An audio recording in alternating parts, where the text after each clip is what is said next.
This is Carl with the three things I'm watching for Tuesday, May the 12th.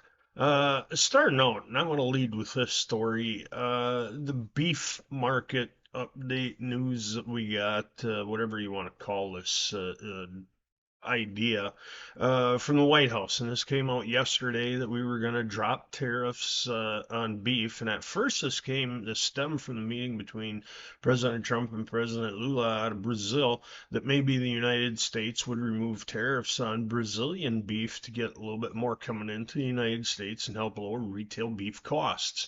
Well, that expanded to cover all countries. We were going to cut tariffs on all beef imports, and help lower the retail costs on beef. White House also announced that a funding package for ranchers, and then to open or expand hunting limits on U.S. wolves. Um, I'm not even going to discuss those two right now, but the one on the tariffs, this was met with heavy opposition, a huge pushback from the cattle groups because this move would only benefit foreign beef, not the United States, and it would kill our market. Boy, that didn't take a lot to connect the dots on that one there, Donnie. But looking at that, yeah, it met with opposition, so we decided overnight we would suspend that move. Not gonna remove those tariffs. The market will react accordingly, but I do not think that's the last we've heard of that one. Second thing I'm watching today, the CPI index, Consumer Price Index, will be released today. Inflation for the month of April. We're looking at a 0.6% increase from the prior reading. Core up 0.3%. Another big jump in energy costs expected to show up in this CPI data, along with we may see, some of the other factors from the U.S.-Iran war showing up in this month's numbers too. Those will likely carry some weight in the outside market, especially with concerns heating up over the U.S.-Iran war, looking like it's going to last maybe a little bit longer. President Trump claiming that ceasefire is on quote life support unquote. So it doesn't look real promising there for lower energy values anytime soon. Crude up $3 a barrel overnight for those keeping score at home.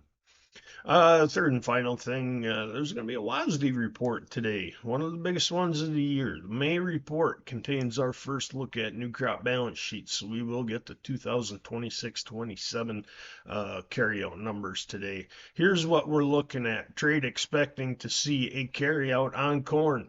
2.13 billion bushels for old crop for this year. New crop, our initial carryout expected to be 1.92 billion bushels, so a little bit of a shrink there from old crop to new crop. Soybeans, not much of a change. 350 million bushels is the average carryout estimate on old crop. New crop, 360 million bushels, so not a big change there at all. We'd expected to see a little bit of a drop. 930 million bushel carryout estimate for this year is what we're expected to see. 845 million bushels next year. And of course, we will see some tuning of the South American crops and others as well.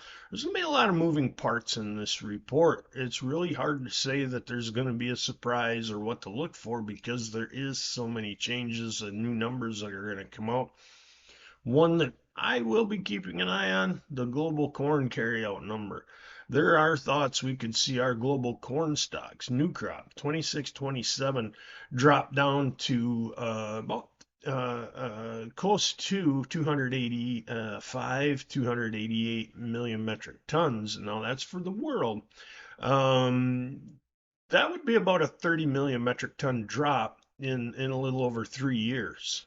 That's a drop in our corn stocks. If we come in that low, I'm not saying that's enough to cause the market to rally, but I bet it is enough to get some attention in the trade.